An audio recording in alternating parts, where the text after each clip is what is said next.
오늘 GV의 사회를 맡은 천설란이라고 합니다. 반갑습니다. GV 여러 번 했는데 이렇게 꽉 찬 객석을 처음 봐서 너무 떨리는데요.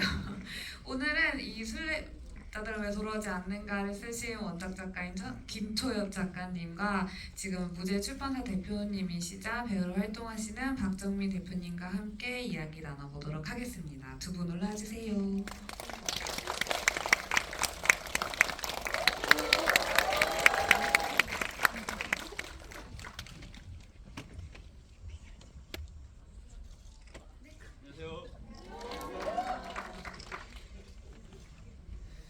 네, 오늘 GV는요, 이 영화에 대한 이야기이자 이 원작에 대한 이야기, 그리고 이야기를 사랑하는 사람들에 대한 수다, 그리고 동시에 미래에 이제 SF에 투자를 해주실 출판사 대표님께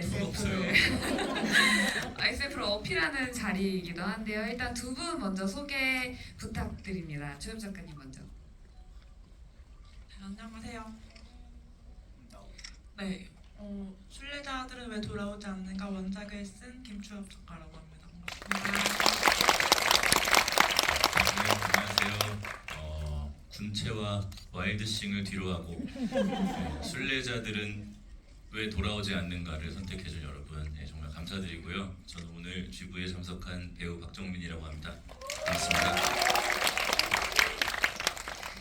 초엽 작가님은 지금 GV 몇 번째세요? 오늘이 두 번째예요. 네. 그 첫 번째에서는 좀 원작 얘기 많이 하셨죠.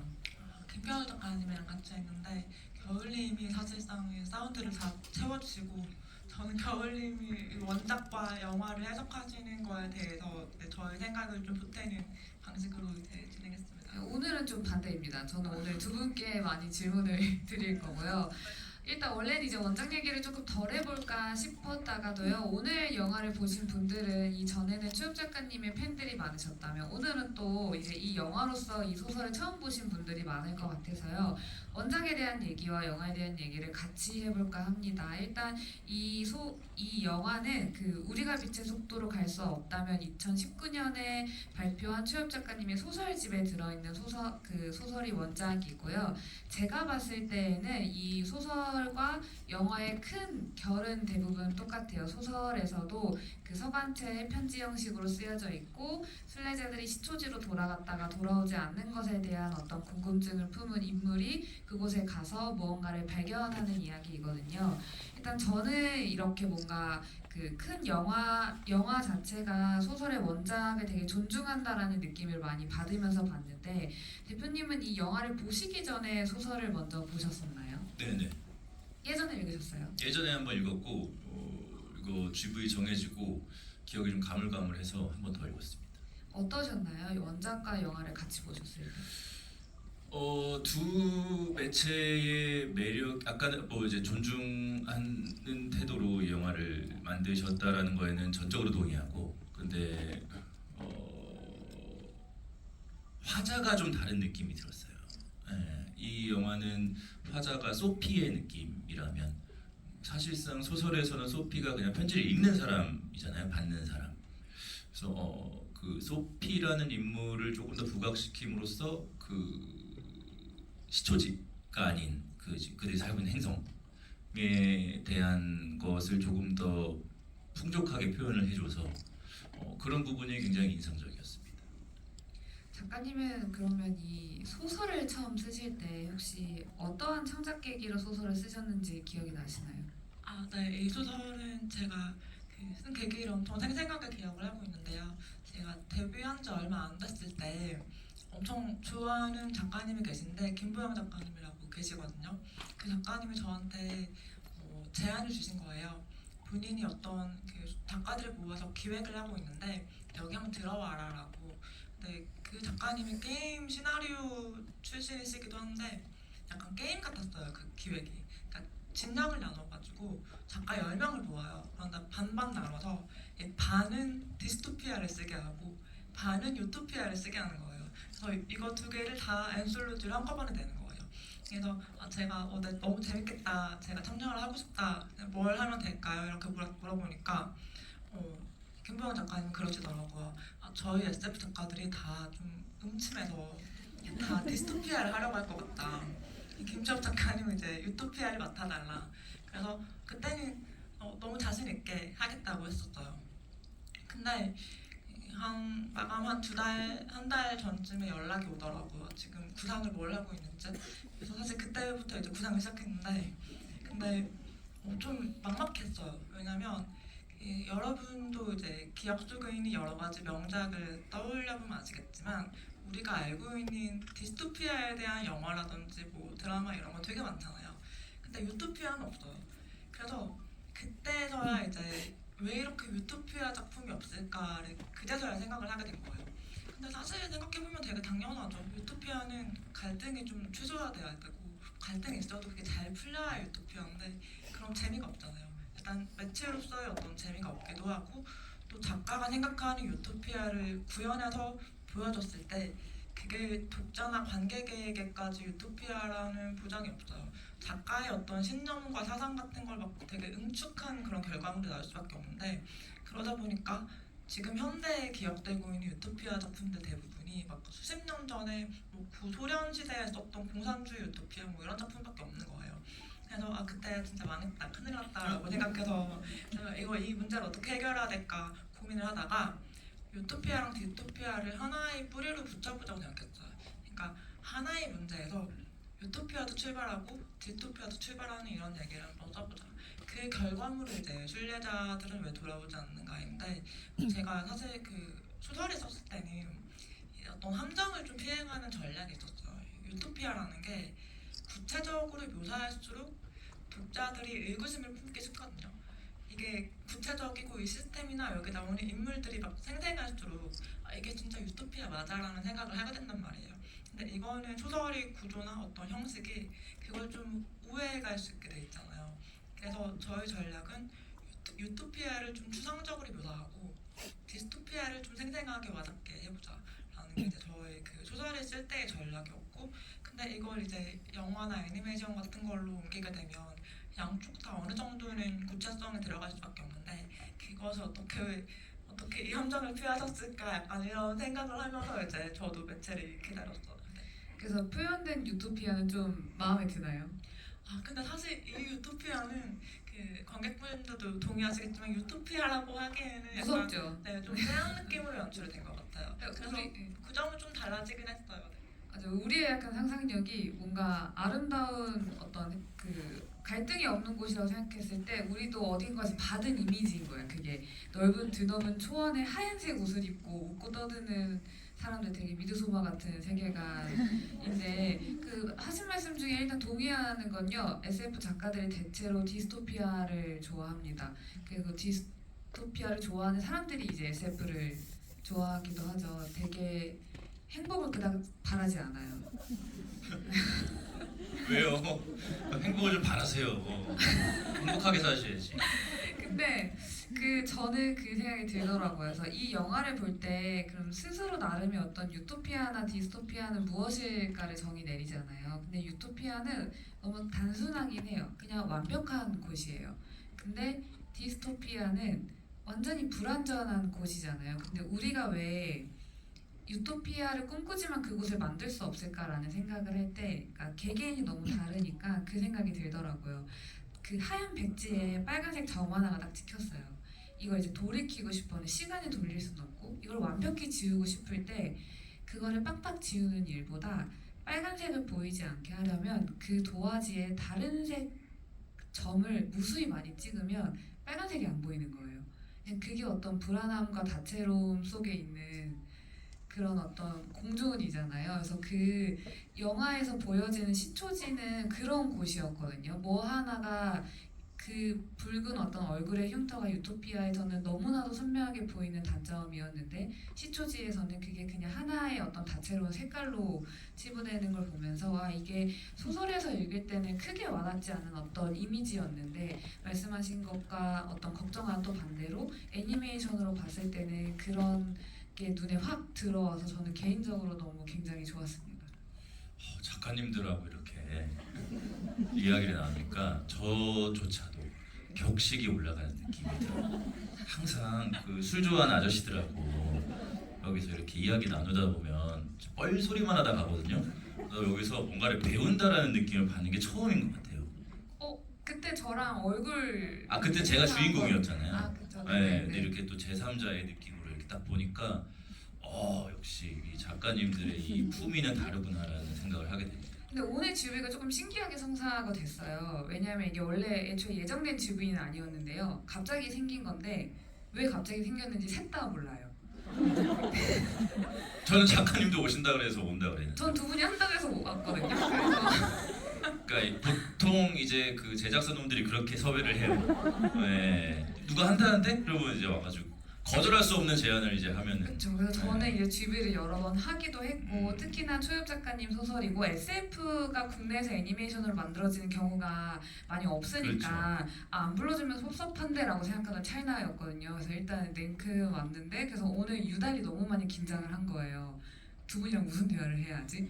그래서 박정민 대표님한테 아니 계속 이제- 대기실에서 그 뭐죠 그거 물렁물렁한 거 슬라임 네 여기 그걸 계속 만지고 계시더라고요. 불안하다고.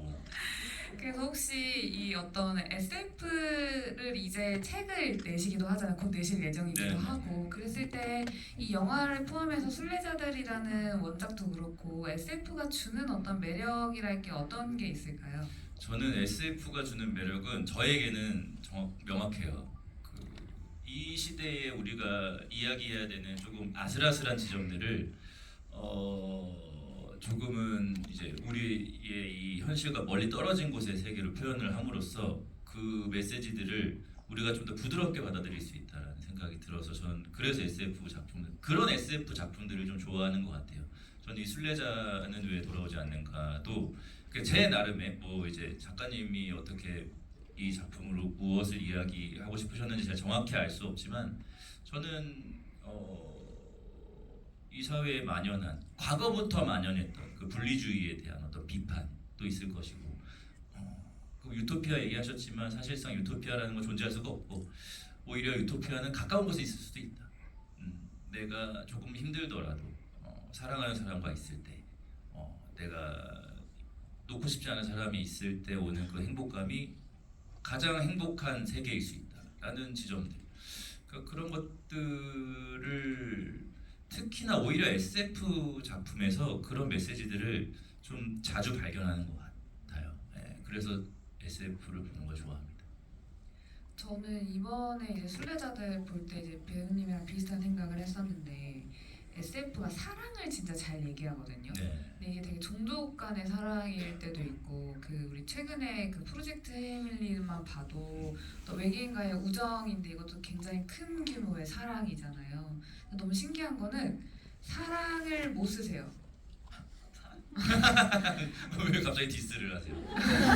저희가 이틀 전에 만났을 때도 그 고민을 했거든요. 그래요? 이 세상은 헤테로의 어떤 멜로가 메이저가 맞는 것 같은데 우리는 어쩌면 그거를 정면으로 돌파를 못하는 사람들이라 좀 큰 규모의 사랑에 대한 이야기를 하는 것 같다 해서 제가 이 대화를 나누고 다시 순례자들이라는 영화랑 원작을 다시 읽었을 때 느꼈던 게 작가님이 이 모든 감정의 가장 핵심이 사랑이라고 썼는데 사랑이라고만 말하고 사랑을 하나도 표현을 하지 않은 거예요 소설에. 그래서 그녀도 역시나 모르고 있구나.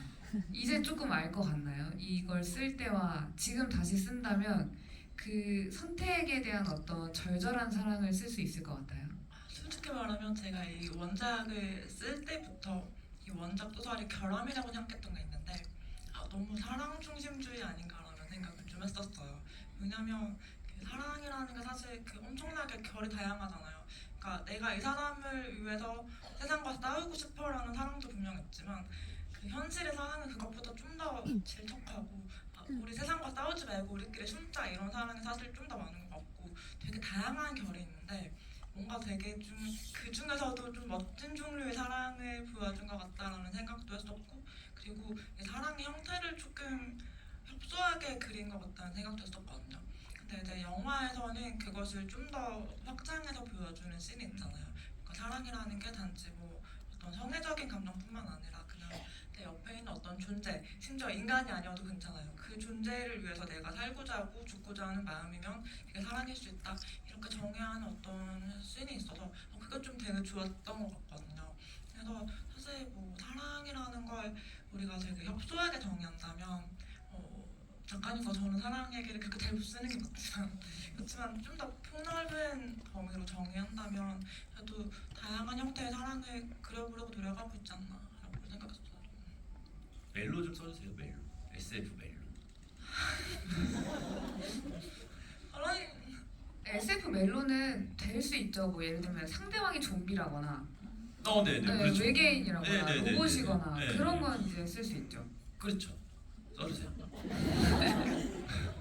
무제를 통해서 네, 저희랑 같이. 괜찮은데요. 네. 왜 갑자기 멈췄어요? 왜 고장났어요?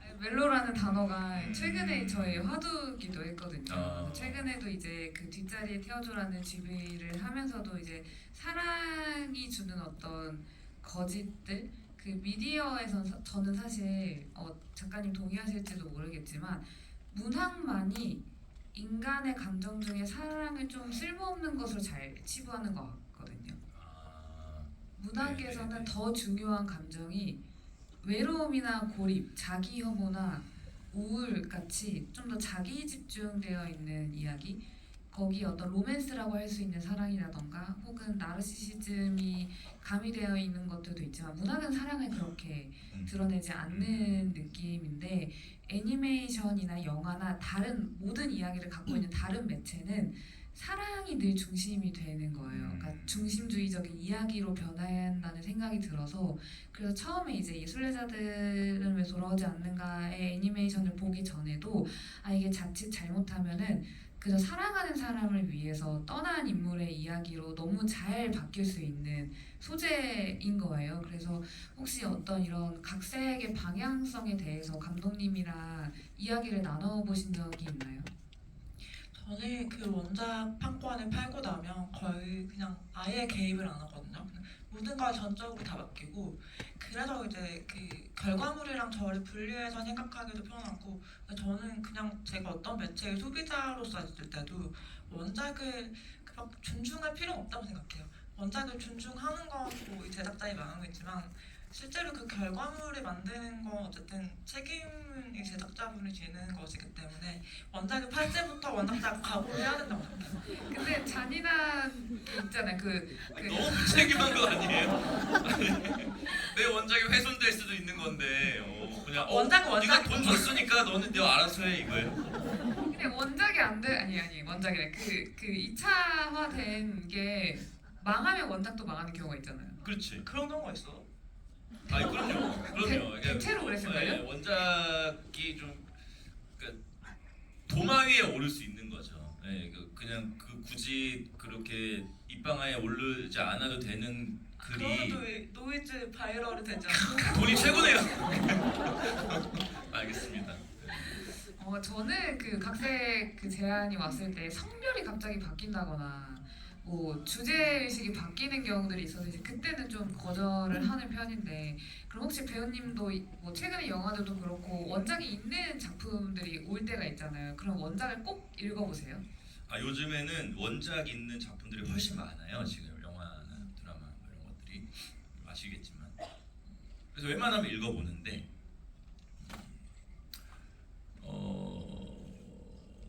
그렇게 막 원작에서 좋은 것만 좀 취하려고 하죠. 좋은 것만 취하고 그 이제 연출자나 작가 이런 분들이 바꾸신 부분은 이유가 있겠거니 하고 이제 좀 따라가는 게 있고 근데 뭔가 조금 방향이 좀 잘못된 것 같다라고 했을 때 토론하기도 하고 그리고 가끔씩은 원작을 보지 말아달라고 요청하는 감독님들도 계세요. 그럴 때는 안 보기도 하고.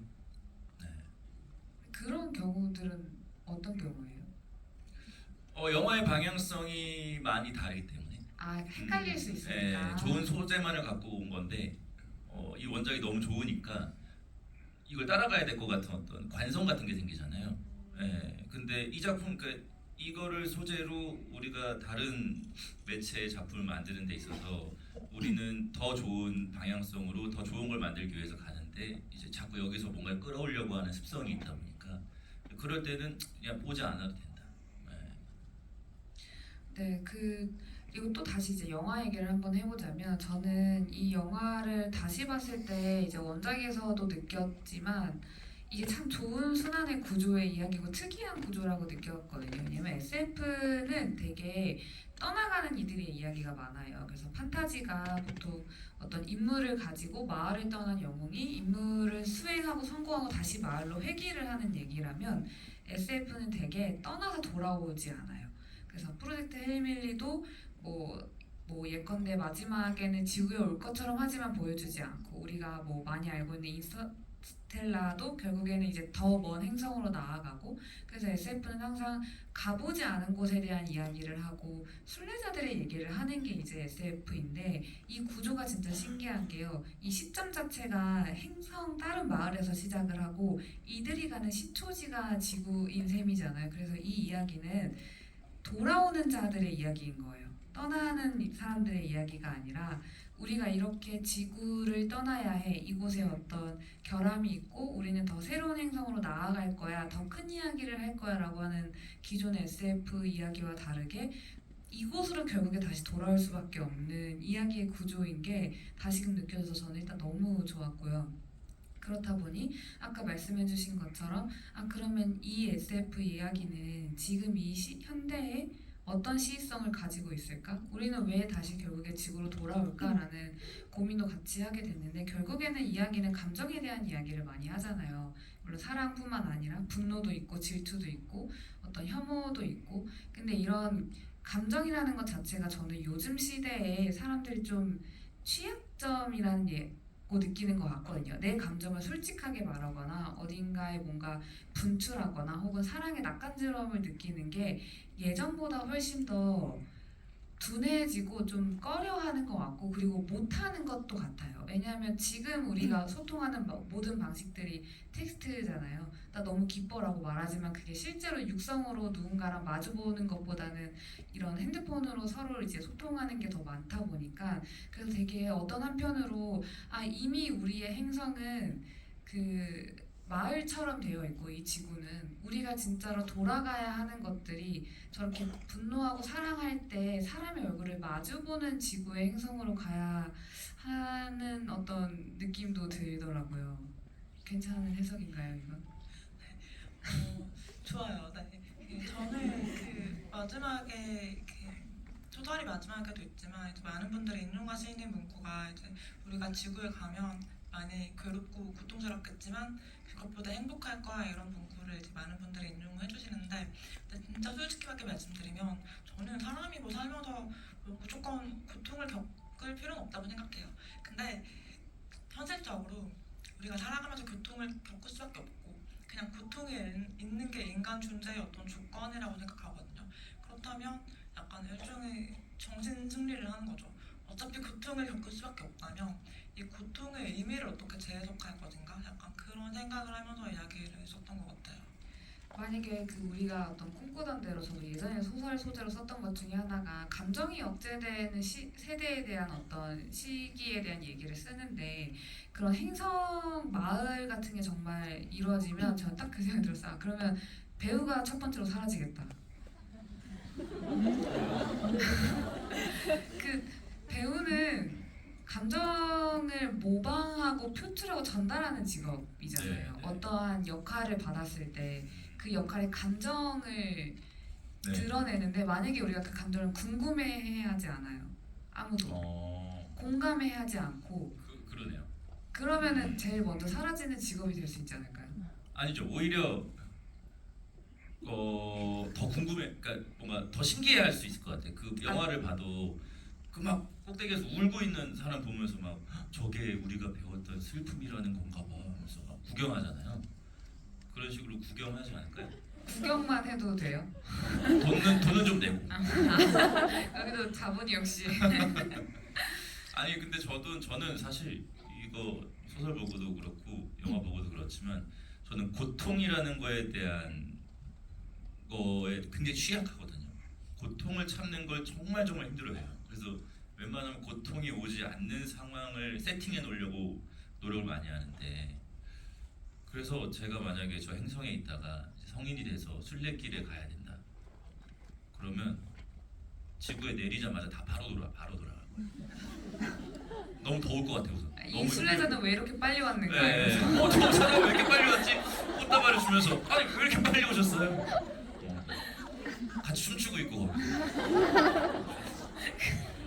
그 장면이 너무 기괴하긴 해요. 네. 기괴하지 않아요, 여러분? 같이 춤추고 있는 장면. 이 미드소마를 많이 보셨겠지만 그 여파인지는 몰라도 아 이게 우리의 표정이 다른 이유와 감정이 다른 이유는 어쩌면 그런 공포에서부터 벗어나기 위한 노력일지도 모른다는 생각이 드는 거여서 문득 우리가 왜 어떤 영화나 연극을 볼 때 하나의 감정을 느끼는 순간들이 있잖아요.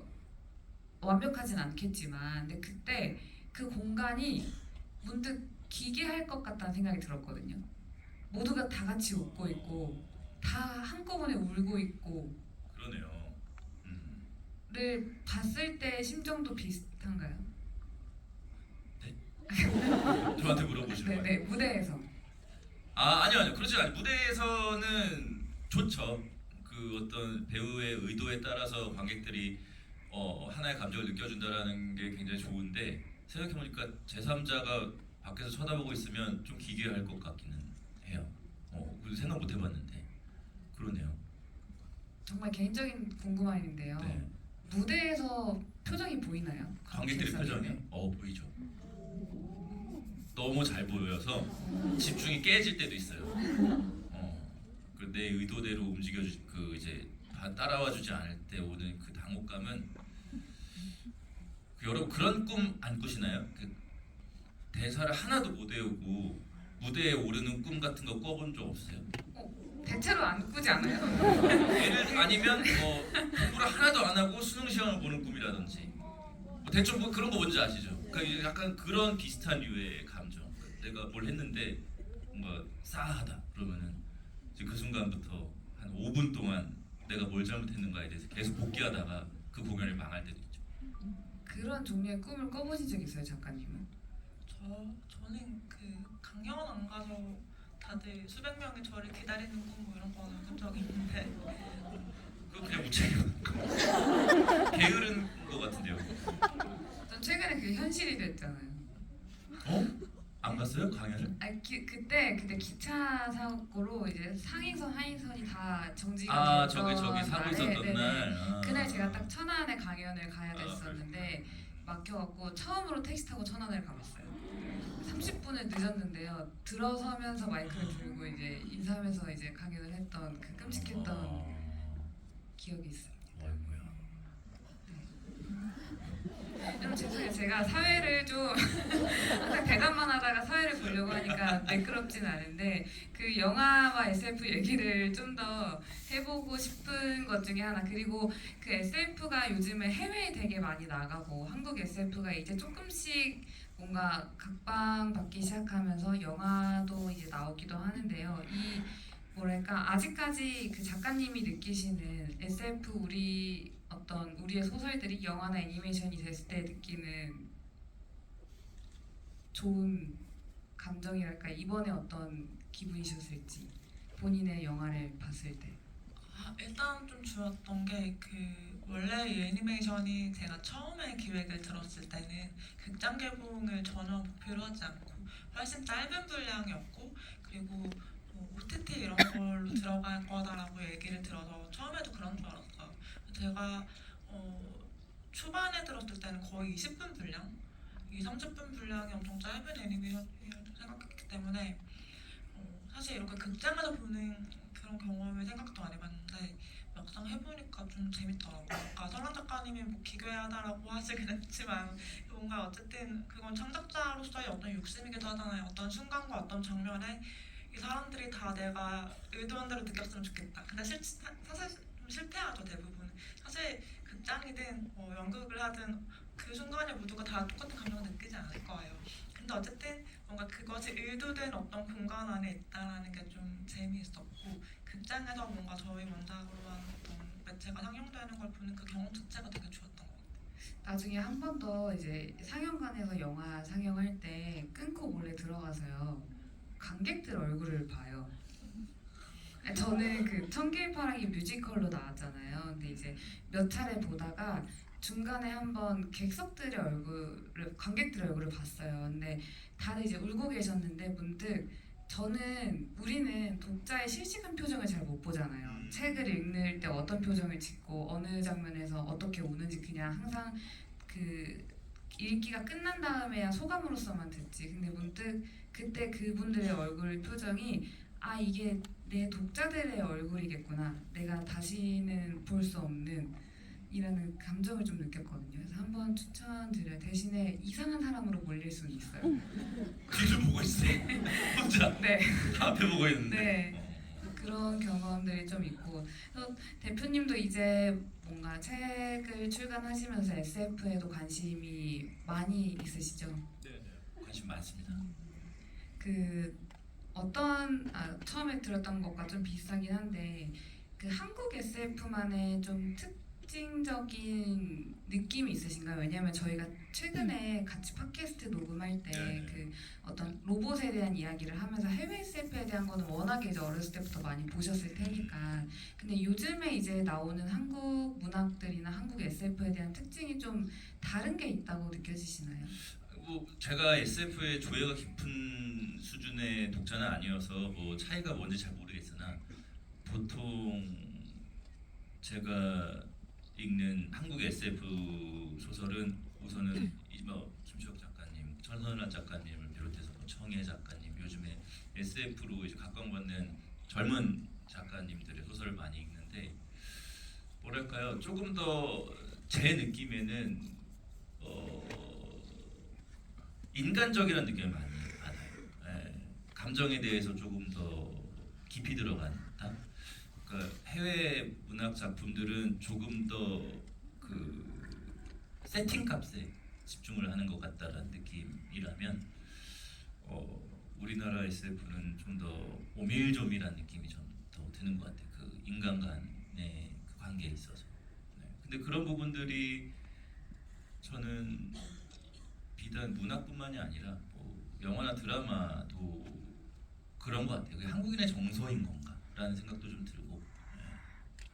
감정에 집중을 하는 게요. 네, 그러니까 인간 서로 그러니까 그 풍성한 어떤 사이파이적인 환경 안에서도 인간을 놓지 않는 것 같은 느낌을 저는 좀 받는 것 같아요.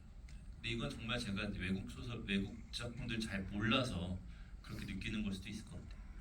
근데 저 역시도 해외 SF를 많이 읽기는 하지만 확실히 한국 SF가 조금 더 트렌디하다는 생각을 해요. 요즘에는 되게 집중하고 있는 주제나 소재들도 좀 말씀하신 것처럼 되게 감정이나 아니면 어떤 특정한 사건들을 좀 다루는 것들 이런 의식들도 굉장히 많은 것 같고 그래서 아마 이 초엽 작가님의 애니메이션도 이 의미나 상징 자체가 너무 좋기 때문에 아마 해외에서도 많이 반응이 오지 않을까 싶은데 이게 해외에서 소개가 먼저 됐었나요? 아, 네. 이게 개봉이 사실 6월에 하긴 했지만 작년 10월에 먼저 부천 애니메이션 영화제에서 먼저 공개가 됐었고 그다음에 다음 주에 뭐 프랑스 안시에서 또 상영을 한다고 하더라고요. 저는 이 소설 좋았던 게 한국 사람이 주인공이 아니어서 좋았어요. 네, 요즘의 말과는 좀 다른 결이네요. 네, 그러니까 이게 한국 사람이 주인공이면 너무 사대주의에 쩔어 있는 건가? 이게 뭔가 좀 세계적인 느낌이 있었어요. 그러니까 무슨 미국의 얘기 뭐 이런 게 아니라 그냥 어딘가에 있는 어느 나라의 이야기 같은 느낌이지. 이게 한국 사람이 주인공이면 약간 에이 이런 게 어딨어라고 할 것 같은데 그냥 약간 뭐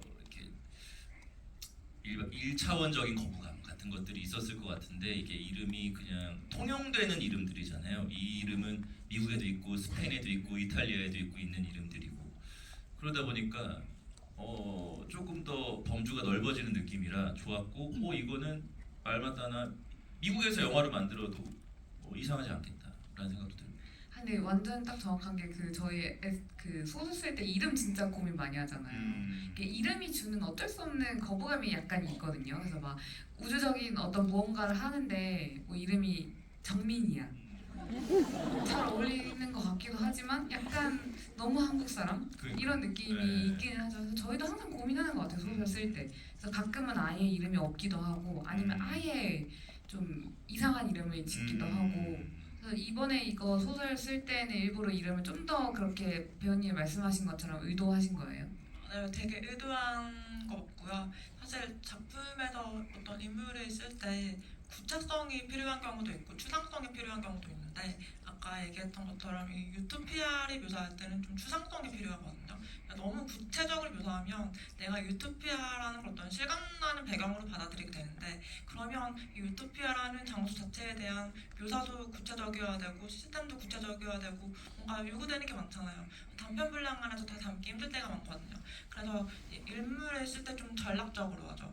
이게 아예 인물 중심으로 가는 단편이면 인물의 이름도 구체적이어도 되고 이 인물이 관계 맺는 사람들과 뭐 쓰는 도구 이런 게 다 구체적이어도 되는데 그게 아니라 뭔가 좀 추상적인 관념적인 얘기를 하고 싶을 때면 뭔가 어디 가도 어울릴 것 같은 이름 뭐 안나, 소피 이런 이름 아니면 뭐 한국인 이름도 될 수 있고 외국인 이름도 될 수 있는 이런 것들이 갖다 쓸 때가 있죠. 작품의 분위기에 따라서 네, 맞춘다고 생각할 수 있을 것 같아요. 굉장히 그 설계가 확실하시네요.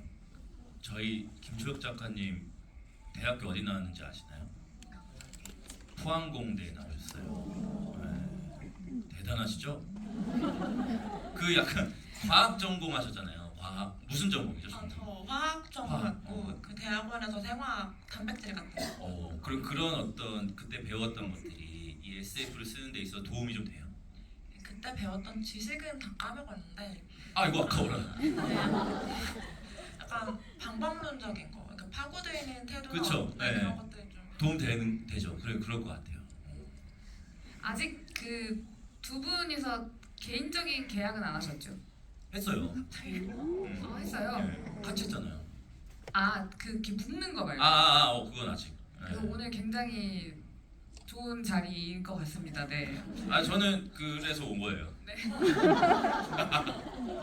제가 성계약을 안 하고 있어서 뭐라고요? 성계약을 일단 안 하고 있어서 죄송합니다. 너무 딱 거절하시네요. 바로 어쩌고. 저희 그러면 시간이 좀 돼서 아마 여기 앉아 계신 객석의 관객분들도 질문이 있으실 것 같아요. 한 시간 보고 두세 분 정도 질문을 받아볼 수 있을 것 같은데 마이크가 준비가 되어 있을까요? 네, 그럼 혹시 이 영화에 대해 질문 주실 분 계신가요? 작가님이 먼저 질문자 한 번만 정해주세요. 질문자 뽑아주세요. 정해주세요.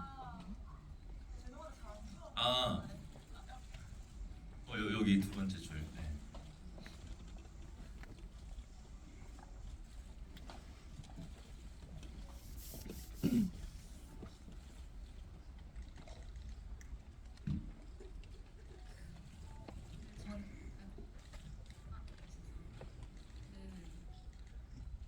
정리가 안 돼서 좀 보고 읽을게요. 소피가 이제 순례를 안 떠났는데도 결함이나 뭔가 이제 사랑 같은 걸 깨달았잖아요. 그래서 이제 데이지는 순례를 떠나서 지구에서 그것을 깨달았는데 서로 다른 공간에서 이제 같은 성장을 이뤄낸 거라고 생각을 했거든요. 영화를 보면서. 근데 이제 데이지가 마주한 감정이 소피의 깨달음이랑 뭔가 완전히 달랐다고 생각을 하면 끝내 사랑을 못 깨닫지 못했을 것 같은데 혹시 그랬다면 이 세계관이 어떻게 바뀌었을 것 같은지 혹시 생각해본 적이 있으실까 해서 질문을 드리고 싶은데. 한 번도 생각 안 해봤어요. 이게 원작이랑 좀 달라진 부분이긴 하거든요. 그래서 그 원작이랑 가장 달라진 부분 중 하나가 소피라는 어떤 캐릭터가 좀 확실해지고, 그러니까 원래는 이 소피나 데이지가 서로의 말을 거는 어떤 존재로만 있다가 여기서 이제 감정과 얼굴과 캐릭터가 생겼어요. 그래서 아마 너무 어려운 질문이겠네. 이게 왜 질문이 어렵냐면요. 보통 결말을 짓고 나면 그닥 생각을 안 해요. 그 소설에 대해서. 그래서 저도 이제 종종 이제 GV 그 북토크 갔을 때 이렇게 됐으면 어떻게 될 것 같았어요? 아니면 다른 결말 생각해 본 적 있으신가라고 하면 없는데요. 또 있을까요 질문이?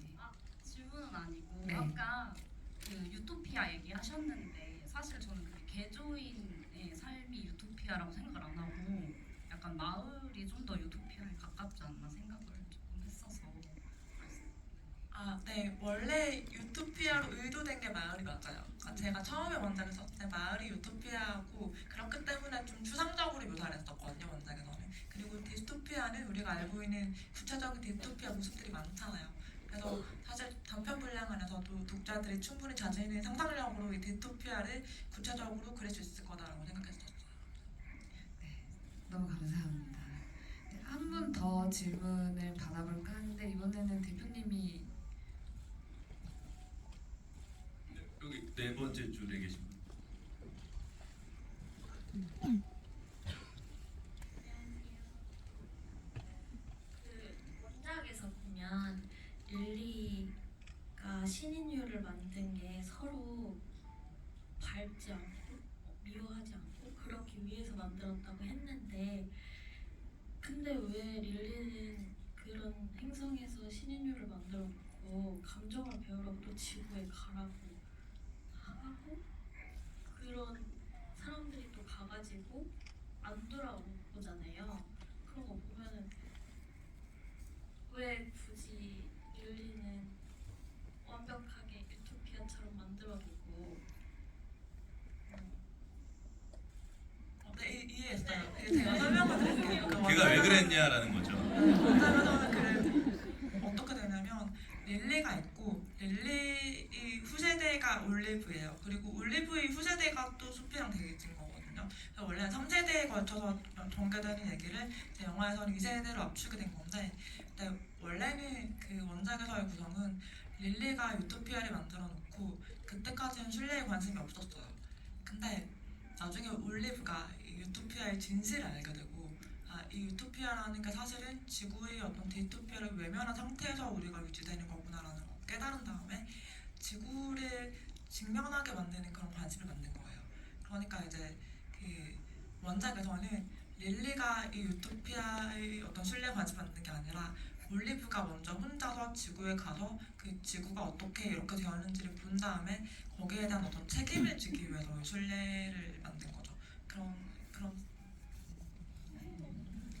답이 되셨을까요?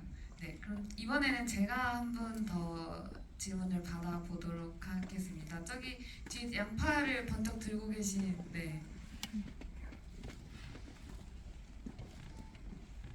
네, 저는 박정민 배우님 보러 왔고요. 그 순례자들이 맞습니다. 돌아오지 않는 이유가 사랑에 빠져서라고 했잖아요. 근데 그 박정민 배우님이 생각하시는 그 진정한 사랑은 뭐라고 생각하시는지 조금 궁금해가지고. 너무 철학적인 질문을. 한 시간 드리겠습니다. 그런 생각을 합니다. 요즘에 아까도 뭐 잠깐 나왔던 얘기지만 유토피아라는 것은 있을 수가 없고 우리는 모두 안정된 어떤 상태를 가장 갈구하는 것 같아요. 살다 보면 그러니까 너무 험난한 파도 안에서 살잖아요. 인간의 삶이라는 건들 굴곡이 져 있는 거니까 그 순간에 이렇게 그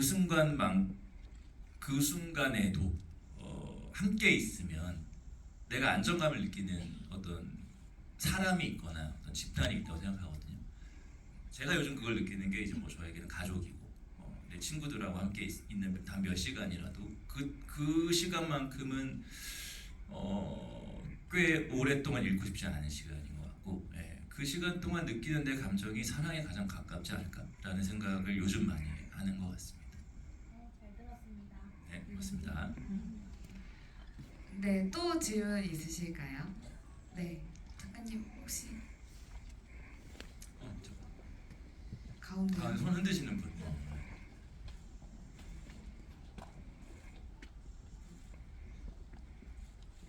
안녕하세요. 저는 원작 팬인데요.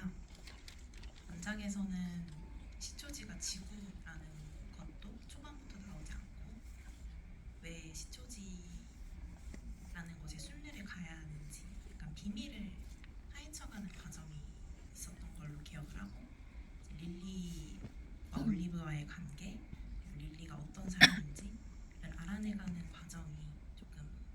반전 아닌 반전 요소, 좀 독자들을 혹하게 하는 요소들이었다고 저는 생각을 하는데요.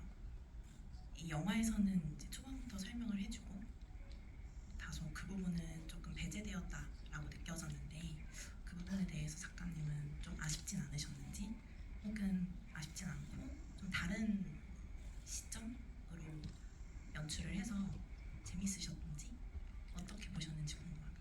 그건 매체가 달라서 어쩔 수 없다라고 저는 좀 생각했었거든요. 그래서 제가 소설을 쓸 때는 실제로 어떤 정보가 어느 시점에 공개가 되는지 이걸 되게 중요하게 생각해요. 그러니까 독자가 이 이야기를 읽어갈 때 전체 미스터리 과정을 조립해야 되는데 초반에는 어디까지 알 수 있고 중반에는 어디까지 풀리고 후반에 모든 진실이 다 짜맞춰지는 이런 방식으로 설계를 하거든요. 근데 그게 소설에서만 가능한 방식이기는 해요. 왜냐면 이렇게 영화나 뭐 애니메이션 같은 매체가 되면 일단 좀 캐릭터가 전면에 나가야 되고 이 소설을 쓸 때도 뭔가 사건이나 아이디어 중심인 소설이랑 캐릭터 중심인 소설이랑 쓰는 방식이 되게 다르거든요. 그래서 아마 이 애니메이션으로 옮길 수 있는 과정에서 그 정보를 푸는 과정을 어떻게 바꿀지에 대해서 되게 고민이 많으셨겠다 싶기도 하고 저는 답변을 처음 받았을 때 뭐 야 이렇게 바꾸셨구나 하고 납득이 됐었어요. 네, 또 질문을 한 번 더 받아보겠습니다. 배우님이 한번 선택해 주세요. 저기 왼쪽에 둘, 셋, 넷, 여섯 번째 줄에 계십니다.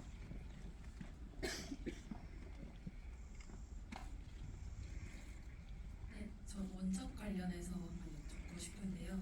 그 원작의 마지막에 우리는 그곳에서 괴로울 거야. 하지만 그보다 많이 행복할 거야. 라는 그 구절을 많은 사람들이 공감을 하고 또 저 역시도 주변 친구들한테 원작을 좀 추천을 했을 때 가장 많이 감동을 받았다는 구절이 그 부분이었거든요. 그래서 저도 그 부분에서 되게 울컥하고 좀 이상한 감정을 느꼈는데 왜 이런 감정이 드는 건지 그렇게 들게 만든 작가님은 그 구절을 쓰실 때 어떤 생각을 하셨는지 좀 궁금합니다. 우리가 SF나 판타지를 읽으면 인물들이 막 떠나잖아요. 아까 설란 작가님 말한 것처럼 되게 뭐 그렇게 좋은 세계가 아니지만 나를 놔두고 간다는 느낌을 좀 받지 않나요? 뭔가 나는 여기 남아 있는데 혼자서 막 모험을 떠나버리고 좋은 세계로 가버리고 근데 그게 다 재밌긴 하지만 뭔가 덮고 났을 때 내가 이 이야기를 읽는 동안은 현실 도피를 할 수 있었고 이야기 속에 푹 빠질 수 있었는데 나만 남겨진 것 같은 거예요.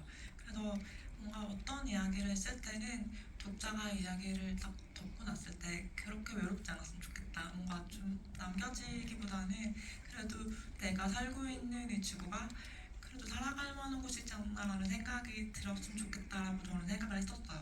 그래서 이 이야기를 쓸 때도 이야기가 이제 순례를 지구에 보내고 유토피아로 다시 돌아오는 사람들이 있는 그런 얘기인데 근데 이 이야기를 읽는 우리는 지구에 살고 있잖아요.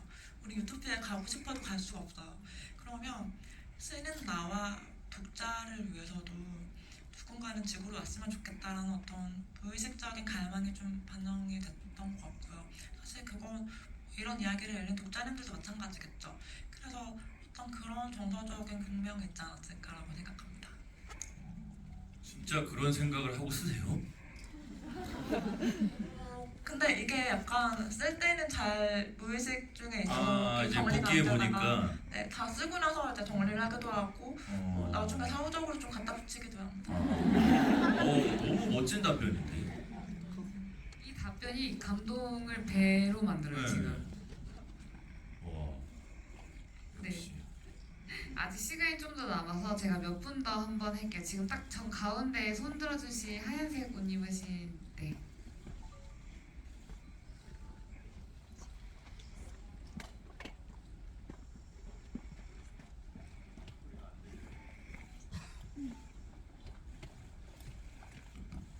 납니다. 네, 저 오늘 친구 따라서 갑자기 보게 됐는데요. 그래서 정보가 별로 없이 영화를 보게 됐는데 일단 저는 궁금한 게 제목은 순례자들은 왜 돌아오지 않는가인데 그럼 왜 돌아오는 사람은 왜 돌아오는지가 궁금했고요. 일단 릴리라는 인물이 굉장히 똑똑하고 과학을 되게 잘하는 인물인데 결국에는 그 유토피아의 마을이라는 곳이 다 릴리의 복제품인 것 같고 그리고 이제 지구에 갔다가 올 만큼 엄청나게 과학이 발달한 곳인 것 같아요. 근데 왜 돌아오는 사람들이 있는지 그리고 왜 또 가지 않는지 그 사람들은 그럼 지구에 갔다가 돌아오는데 그럼 인간이 느끼는 다양한 감정을 다시 잃어버리게 되는 건지 약간 이런 점이 좀 궁금했어요. 제가 이 이야기를 쓸 때 저 자신에게 물어봤던 건 나라면 지구에 남을 것인가? 라는 질문을 했었거든요. 근데 솔직히 말하면 저는 지구에 안 남을 수도 있을 것 같아요.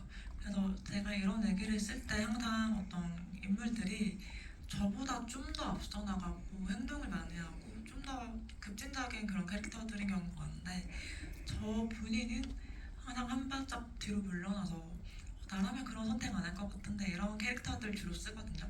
근데 유토피아가 있고 디토피아가 있으면 사실 대부분의 사람들이 그냥 유토피아에 남고 싶을 거라고 저는 생각해요. 왜냐면 영화만 보셨으면 좀 생각이 다르실 수도 있겠지만 어쨌든 제가 그린 그 마을은 그렇게 막 격동적인 그런 감정이 없어도 어쨌든 행복한 곳이었고 서로가 서로에게 갖고 있는 어떤 결함들을 결함으로 보지 않는 곳이었기 때문에 그 안에 있을 땐 분명 행복하겠죠. 그래서 돌아오는 것이 기본인데 왜 어떤 사람들은 기본이 아닌 선택을 하는가 이게 이제 이야기의 질문이었던 거죠. 다 배우님 같은 사람 아니었을까요? 힘든 게 너무 싫은 사람. 네. 저도 이걸 읽으면서 그 생각 되게 많이 해봤거든요. 내가 만약에 순례자였다면 나 돌아올까 돌아오지 않을까라는 생각을 했는데 이게 결국에 공동체라는 거 그런 유토피아에서 보여준 모습은 하나인 거잖아요. 근데 인간이라는 존재가 끊임없이 결국에 나란 누구인가에 대한 질문을 던지는 것도 그 안에서 결국 차이를 느끼게 되는 거잖아요. 이 사람과 내가 똑같은 옷을 입고 똑같은 표정을 지어도 같은 사람이 아니구나라는 차이를 어느 순간 느낄 때부터 저는 그 사람의 고독과 외로움이 시작된다고 보고 그럼 이제 그게 유토피아의 균열처럼 느껴지다 보니까 말씀하신 것처럼 영원한 유토피아는 그래서 없을 것 같고 저 역시도 그런 뭔가 완벽한 곳이 아니라 불안전한 존재들까지 안전한 곳이 디스토피아 같거든요. 그렇게 생각하면 그러면 후자를 좀 택하지 않을까 하는 생각이 듭니다. 네.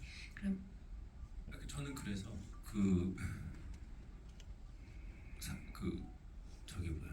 무슨 도서관 뒤에서 울고 있는 남자 있잖아요. 그 원작에서 네. 그 사람이 이 소설에서 가장 비극적인 인물이라고 저는 그래서 생각을 합니다. 그 모든 걸 다 알고도 이곳에 왔는데 너무 외로울 것 같고 공감해주는 사람이 없잖아요. 그러니까 위로받을 구석이 하나도 없다라는 것이 너무 비극적이더라고요.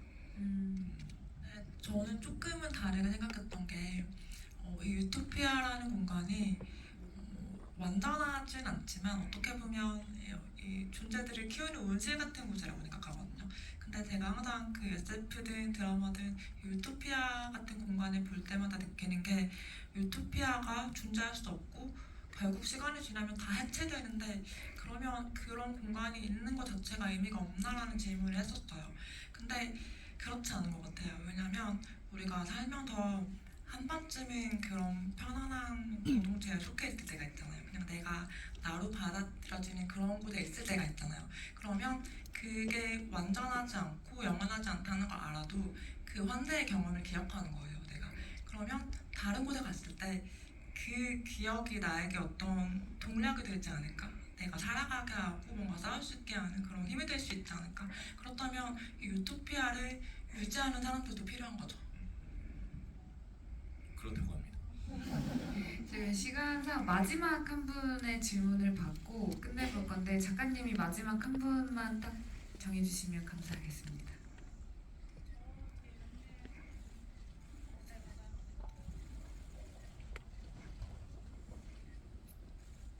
안녕하세요. 저는 원작을 모르고 영화를 봤는데요. 그 정인 배우님도 그러셨고 작가님도 그러셨고 원작에서만 있었던 그런 부분들이 영화에서는 많이 안 보였던 것 같아요. 작가님이랑 배우님이 보시기에는 영화에서 이 부분 참 좋았다 라는 그 장면이 있었으면 공개해 주시면 좀 감사할 것 같고, 이 부분은 없어서 좀 많이 아쉬웠다 하는 것도 배우님이랑 작가님 이렇게 의견 주시면은 좀 더 제가 원작을 더 읽고 싶어지지 않을까 싶습니다. 감사합니다. 일단 저는 좋았던 거는 아까 제가 잠깐 얘기했지만 사랑이라는 감정을 좀 폭넓게 해석하잖아요, 영화에서는. 제가 사실 원작을 쓸 때는 그냥 그 정말 사랑에 빠진 두 사람만 보여주는 그런 장면이 좀 많았는데, 영화에서는 그게 꼭 사람이 아니어도 강아지 한 마리일 수도 있고 막 그런 식으로 보여주는 게 저는 되게 좋았던 것 같고요. 아쉬웠던 거는 뭐 장면 하나보다는 뭔가 이렇게 정보를 푸는 타이밍 같은 게 약간, 근데 소설이랑 좀 다를 수밖에 없기 때문에 그냥 그거를 어떤 특정 장면이 아쉽다 이렇게 말하기는 좀 어려울 것 같고요. 정보를 푸는 과정에서의 어떤 서스펜스 이런 거는 이제 소설이 조금 더 재밌게 살리지 않았었나라고 생각했습니다. 네, 저는 그 아까 초반에 얘기했는데 그 소피라는 인물의 어떤 감정들, 그 얼굴을 볼 수 있었다라는 게 굉장히 흥미로웠습니다. 그 소설 안에서는 사실상 그냥 수동적인 사실 안 나오는 인물이라고 봐야 될 것 같은데, 소피라는 인물이. 네, 근데 그게 이제 오히려 주인공이 되어서 그걸 끌고 나간다라는 것이 굉장히 흥미로웠고, 아쉽다기보다는 두 가지가 있는데요. 제가 만약에가 아니라 이 작품이 만약에 나중에 그 영화로 만들어진다거나 또 한 번 했을 때는 저는 올리브라는 인물을 주인공으로 한번 만들어지는 것도 한번 보고 싶다는 생각이 들었어요. 아까 그 작가님 말씀하신 것처럼 소설에는 릴리와 올리브와 데이지가 시간 간격이 좀 있잖아요. 그 둘이 만나는 사이가 아닌데, 그래서 이 올리브라는 인물을 중점으로 갔을 때는 또 어떤 분위기의 영화가 나올지가 좀 궁금하고, 그리고 소설하고 영화가 많이 이제 애니메이션이 좀 달랐던 것 중에 제가 이 인물은 나 되게 흥미롭게 봤는데 조금 없어졌네 하는 인물이 델피예요. 그러니까 소설에서는 굉장히 그 능동적인 인물이거든요. 이 싸움을 같이 올리브와 해 나가는. 근데 여기서는 이제 말이 없이 그 피아노를 연주하는 인물로 좀 축소가 됐잖아요. 그래서 저는 사실 그 데이지 처음에 그 무슨 메트로 카페인가 뭐 거기 갔을 때 그 아저씨들을 두드려 맞는데 갑자기 여자가 나타나잖아요. 델피가 나타났구나 해서 델피가 있는데 갑자기 저 녀석을 경찰에 신고하면 돈이 되지 않을까 해서 뭐지 저 사람 뭐지? 아니었단 말이야? 근데 갑자기 나중에 그 피아노 치는 분으로 나오더라고요. 조금 아쉽다. 그래서 그랬습니다. 저는 애니메이션에서 좀 꽉 닫힌 결말이어서 좋았어요. 해피엔딩으로 완전히 끝나서 좀 행복했던 점이 있었고, 이것도 이제 원작을 읽으시면 뭐 원작도 좋은 결말이지만 이게 제일 두드러지는 특징인 것 같고, 이제 슬슬 이제 GV를 마무리할 시간이 됐는데요. 제가 오늘 저희가 감정에 대한 얘기 되게 많이 했잖아요. 유토피아란 무엇일까라고 했을 때 결국에는 그런 우리가 공동체적에 안전한 곳에 속할 때, 그러니까 우리가 같이 편안해할 때를 우리는 유토피아라고 느끼는데, 그러면은 우리는 어떤 삶의 어떤 순간을 유토피아로 느꼈길래 우리가 유토피아를 꿈꾸기 시작했을까를 계속 생각을 해봤거든요. 근데 모순적이지만 그 아까 제가 기괴하다고 말하긴 했지만 어떠한 작품을 함께 볼 때, 영화나 어떤 이야기를 우리가 볼 때 그곳에서 전해주는 감정의 결을 따라가게 되잖아요. 그러면 그 공간 안에서는 우리는 안정적으로 다 같은 감정을 갖게 되는 거예요. 그래서 우리가 끊임없이 인간들이 어떤 이야기를 만들고 그거를 보고 함께 이야기를 나누는 게, 그게 우리 삶에 되게 작게 생겨나는 유토피아 같다는 느낌이 꽤 들더라고요. 그래서 오늘도 되게 저는 굉장히 많은 긴장을 했지만 결국에 이곳에 앉아있는 분들도 다 같이 편안함을 느끼셨다면 이것도 우리의 또 하나의 좀 유토피아가 되지 않을까라는 생각이 들면서 오늘 GV를 함께 해주신 두 분의 마지막 소감을 들어보고자 합니다. 혹시 배우님 먼저 어떠셨는지? 네. 뭐 이게 중간에 이야기 나올 줄 알고 제가 살짝 숨겨놨다 말하지 못한 부분이 있는데, 저는 이거 더빙한 배우들도 좀 이야기를 해보고 싶었어요. 네. 그러니까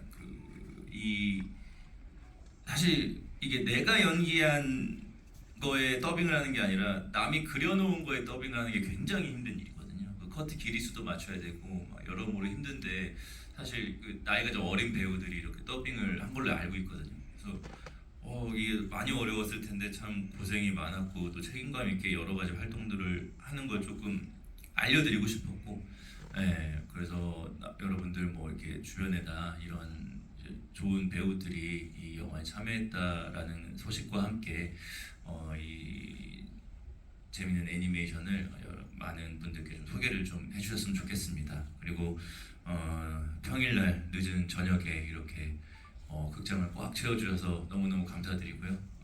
다음에 또 찾아뵙겠습니다. 감사합니다. 네, 저도 정은 배우님 말씀하신 것처럼 이제 이 작품이 만들어지는 과정 거의 후반부에 이제 소식을 듣고 진짜 많은 분들이 이 어떤 작은 애니메이션을 위해서 되게 마음 많이 보태주셨구나라는 생각이 들어서 엄청 감사하더라고요. 근데 또 오늘의 집에도 아까도 얘기했지만 어떻게 생긴 건지 아무도 알지 못하는 건지 갑자기 뿅 하고 등장했는데 저는 나중에 들어보니까 집을 채택해인 분들이 두 분이나 갑자기 함께 하신다고 해서 저는 그냥 가만히 가 있으면 되겠다라고 생각을 했었죠. 실제로 보니까 되게 편안하고 또 두 분이 얘기를 듣는 저도 되게 재밌고 또 들어주시는 분들도 굉장히 집중해서 휴대폰을 다들 들고 계셔가지고 너무 재밌게 내분을 했던 것 같습니다. 감사합니다. 저희 오늘 GV를 여기서 마치도록 하겠습니다. 오늘 참여해주신 분들 너무너무 감사합니다. 고맙습니다.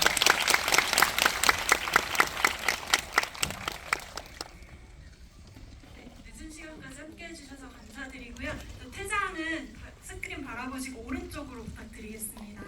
오른쪽으로 퇴장 부탁드릴게요.